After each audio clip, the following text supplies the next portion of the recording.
The mud came first. Before the smoke, before the engines straining against the slope, before the infantry crouching in the hedgerow could understand what was happening, the mud announced itself. It had the quality of something deliberate, as if the ground itself had decided to participate in the battle. The wheels of lighter vehicles spun and sank. Half-tracks churned and went nowhere. And then, from somewhere behind the tree line, something else arrived. It did not move fast. It would never be accused of moving fast. But it moved.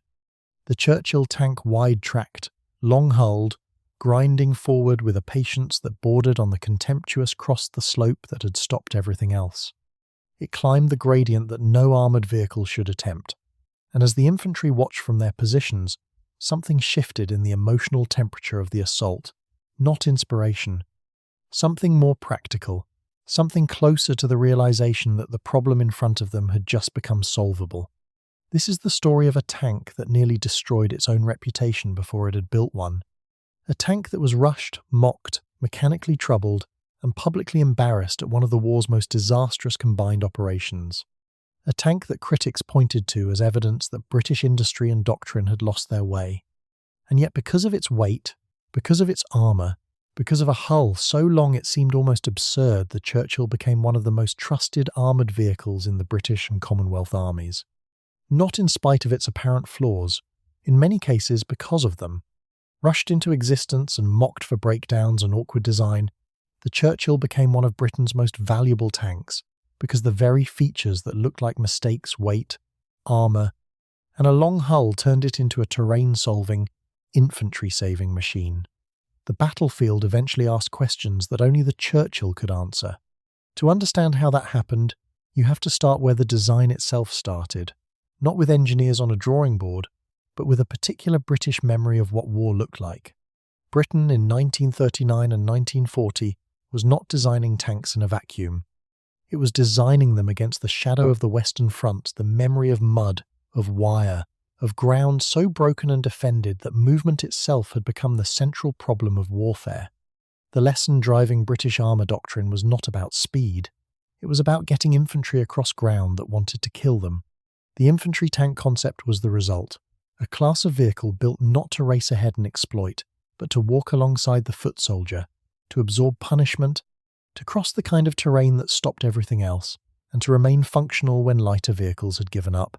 Speed was almost beside the point. What mattered was protection and mobility across the worst ground imaginable. The Churchill was conceived as the answer to this requirement at the worst possible moment. By the time serious development began in earnest, Britain was facing the possibility of a land invasion. The pressure to produce something, anything capable of defending the homeland, accelerated a design process that needed more time than it was given. The result was a tank that reached production with problems that should have been caught earlier, with systems that needed refinement the schedule refused to allow, with an engine and gearbox combination that would haunt the early marks through their operational debut. The Churchill was, in the plainest terms, rushed, and the battlefield would make that known very quickly. To understand the Churchill's design, you have to understand what its builders were trying to solve and the price they paid for solving it. The first thing they built in was armour. Serious armour. The Churchill carried protection calculated to defeat the anti-tank weapons that were actually showing up on the battlefield. For infantry working alongside the tank, this mattered enormously. A tank that could be destroyed by the first anti-tank gun it encountered offered limited reassurance to the soldiers walking behind it. A tank that kept absorbing punishment and kept moving changed the entire emotional calculus of an assault. The second defining feature was the hull specifically, its length and track layout. The Churchill's tracks ran almost the full length of the hull, riding high over the running gear in a configuration that owed something to great war tanks of a previous generation. This was not an aesthetic choice. It was an engineering decision with a specific purpose. The longer the track in contact with the ground, the better the vehicle could distribute its weight. In practice, this meant the Churchill could cross trenches, negotiate crater fields, and climb rubble and broken ground that would have stopped most other armoured vehicles. On Italian hillsides and in the cratered bocage, this feature would prove decisive in ways no one fully appreciated when the blueprints were being drawn. The third factor, and the one that defined the early Churchill's reputation most negatively, was the engine and drivetrain. The power plant fitted to the early Marks was not well suited to the weight of the vehicle it was asked to move. The gearbox was complex. Maintenance demands were considerable. Units that received Churchills in the early period found themselves dealing with mechanical failures that consumed time, resources, and confidence. Crews who wanted to trust their vehicle had to learn to trust it despite evidence that sometimes argued against that trust. This was the cost of rushing. Not a fatal cost, as it turned out, but a real one that left marks on the Churchill's record that took years to live down. The armament of the early Churchill Marks also drew criticism. The guns fitted to the initial production versions were not well suited to all the anti-armour engagements the tank might face. Later Marks received progressively more capable weapons, and the process of arriving at a satisfactory armament took operational experience and time. During that transition, Churchill crews sometimes found themselves in engagements where their gun was the weakest element of their vehicle. The Churchill's public debut came not in a training exercise or a limited patrol, but in one of the most ambitious and most costly combined operations of the entire war. Dieppe, August 1942. The plan called for tanks to land directly onto the beach, cross the sea wall and the esplanade, penetrate the town, and support the infantry assault. What the planners had not adequately accounted for was the nature of the beach itself. Dieppe's beach was composed of shingle large, loose, shifting stones that wheeled vehicles could not cross, and tracked vehicles struggled with enormously. The Churchills that landed at Dieppe encountered this problem immediately.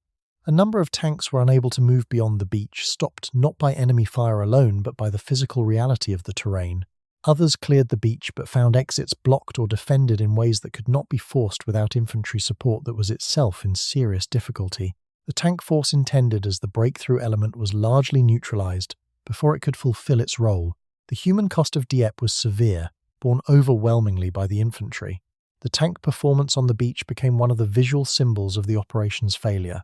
Photographs of stranded Churchills on the shingle circulated widely, and the tank's reputation, already troubled by reports of mechanical unreliability, took a serious blow. What the photographs did not show, and what post-operational assessments would eventually clarify, was that the terrain problem at Dieppe was not primarily a tank design failure. The Churchill had not failed because it was the wrong vehicle. It had failed because it had been committed to a beach environment that would have defeated almost any tank then in service. The shingle was the obstacle. The Churchill was not designed for shingle. No tank was. This distinction did not rescue the Churchill's reputation in the short term, but it planted a question that the subsequent years would answer decisively. Put the Churchill on the right ground, and what could it do? The answer, it turned out, was a great deal, but the ground had to be right, and crucially, the doctrine had to have matured. The Churchill needed time for its mechanical problems to be understood and addressed, time for its crews to develop the practiced familiarity that makes a complicated vehicle reliable, time for the commanders responsible for planning its use to understand what it could and could not do. If you're following this arc from public embarrassment to battlefield indispensability and finding it compelling, consider subscribing. There's more to come on the vehicles, decisions, and doctrine that shaped the Second World War. The right ground turned out to be almost everywhere the war went after 1942. Italy was the first real demonstration. The Italian campaign confronted Allied armour with a landscape that seemed specifically designed to punish tanks. The Apennine Mountains channeled movement into narrow valleys. Rain turned the ground into surfaces that defeated wheeled vehicles and tax-tracked ones. The hills above the roads offered defenders firing positions that could engage approaching armour, at angles where frontal protection was critical. The ground was broken, steep, soft, and unforgiving. In this environment, the Churchill's features, which had looked like design compromises in more open terrain, suddenly revealed their purpose. The long hull allowed the Churchill to bridge gaps that shorter tanks could not manage. On hillside approaches where slope and surface combined to defeat lighter vehicles, the Churchill's track configuration and weight distribution kept it moving. On ground that commanders of other vehicles refused to commit their machines to, Churchill commanders found routes. The infantry working alongside the Churchills in Italy noticed the difference in terms that were both practical and psychological. Reports from the period describe infantry units explicitly requesting Churchill support for operations where the ground made other tank support impossible or unreliable. There is a quality to working alongside armour that can follow you into ground you did not think armour could enter, a confidence that changes the entire nature of an assault. When you know your covering vehicle will not bog down 200 yards short of the objective, when you have seen it crest slopes that stopped everything else, the calculation you make about your own survival shifts in a direction that makes offensive action possible. Normandy would provide a different kind of proof. The bocage country of Normandy, with its dense hedgerows, sunken lanes, and compartmentalized fields, created an environment that neutralized the open country advantages of faster tanks. The hedgerows were not merely obstacles to movement, they were ready-made defensive positions, each one a potential ambush site. In this environment, the armour protection of the Churchill became its dominant operational virtue. The bocage fighting was close, slow, and attritional. Tanks that survived long enough to provide sustained infantry support were worth more than tanks that were faster but more vulnerable. The Churchill's staying power, its ability to absorb hits that would have killed lighter vehicles, and to continue moving, to continue providing mobile cover, was precisely what the terrain demanded.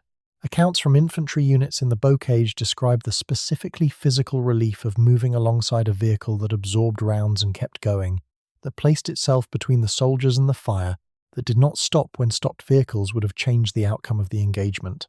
Infantry commanders in the bocage period described the Churchill's ability to remain functional under sustained fire as something that could not be substituted, that a faster, lighter tank, offering less protection, solved a different problem than the one the bocage presented, and the bocage problem was the one that needed solving. This is what armour at its best does for infantry. Not glamour, not speed, presence. The assurance that the problem in front of you has not just been noted but actually addressed. Let us look at 3 moments where the Churchill story becomes human. The first involves a crew caught in a prolonged engagement during the Italian campaign. The account is consistent with documented Churchill performance and with the body of veteran testimony from this theatre. The tank had been struck multiple times from different positions over the course of an afternoon. Each time, the crew assessed the damage, confirmed they were functional, and continued the operation. After the engagement, they climbed out and found evidence of multiple strikes that had failed to penetrate. The Churchill had done what it was built to do. It had kept them alive long enough to matter. What the crew described afterward was not triumph. Exactly. It was something more quietly significant. The realization that the machine had made a decision for them before they could make it themselves. The armour had answered a question they had not had time to ask.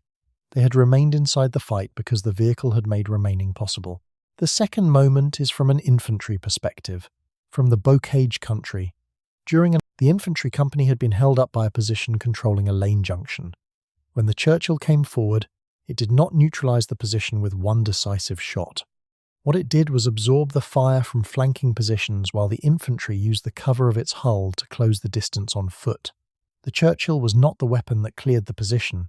It was the reason the infantry survived long enough to use their weapons. That distinction between a tank as a weapon system and a tank as a platform for infantry survival is the heart of infantry tank doctrine. The Churchill lived that distinction more completely than perhaps any other vehicle of the war. The third moment comes from the enemy side. Reports from German units encountering Churchills in the Italian hills and the bocage describe a consistent reaction. Frustration at a vehicle that continued to function through punishment that should have stopped it. Operational accounts describe Churchills being engaged with anti-tank weapons, rounds apparently striking, and the tank not stopping. In terrain where the Germans expected mud and gradient to do much of their work for them, the Churchill continued to appear. This was not a supernatural quality, it was an engineering choice, made years earlier on a drawing board in Britain, expressed in millimetres of armour plate and the geometry of a hull. The enemy was not encountering a miracle. They were encountering the consequence of a decision made by designers who had looked at the Western Front and concluded that a tank's most important quality was not how fast it moved, but how long it stayed. Production of the Churchill continued throughout the war and reached a scale that made it one of the most numerous British tanks of the conflict. The mechanical reputation of the Churchill in 1944 was meaningfully different from that of 1942, not because the basic design had changed fundamentally, but because production processes, maintenance doctrine, and crew's understanding of the vehicle had all matured. The variants that emerged from the Churchill's basic platform told their own story. The Churchill Avery, the armoured vehicle Royal Engineers, was built on the Churchill hull specifically because its weight and protection made it survivable in the assault engineering role. The Avar carried a weapon designed to demolish fortifications at close range, exactly the kind of dangerous, close work that required armour capable of staying in the fight while engineers did their job. The Churchill Crocodile flame-throwing variant used the Churchill as its platform for the same reason. Getting close enough to use a flamethrower required a vehicle that could absorb the defensive fire such an approach provoked. Bridge-laying adaptations extended the same logic to assault crossings using the vehicle's weight and protection to place bridges under conditions where engineer casualties would otherwise have been prohibitive.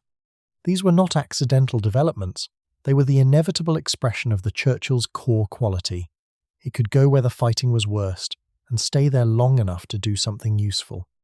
Each specialised variant was, in a sense, an acknowledgement that the Churchill's platform had answered one version of the question about survival so effectively that it could now be trusted with the most dangerous versions of entirely different questions. What is a good tank? The question sounds simple.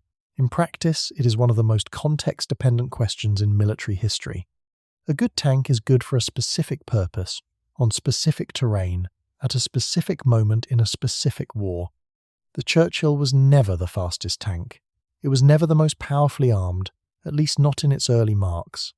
It was not the most mechanically elegant or the easiest to maintain. Against the broad measure of tank performance as popularly understood speed, firepower, technical refinement, it would not top many lists. But against the measure the war actually imposed, can you cross this ground? Can you stay in this fight? Can you give these infantry the cover they need to take that position? The Churchill answered with a consistency that eventually became impossible to ignore. There is a tendency in military history to treat a vehicle's early failures as the definitive statement of its character. Dieppe becomes the Churchill's identity, and everything that follows becomes an asterisk. But history does not work that way. The Dieppe Churchill was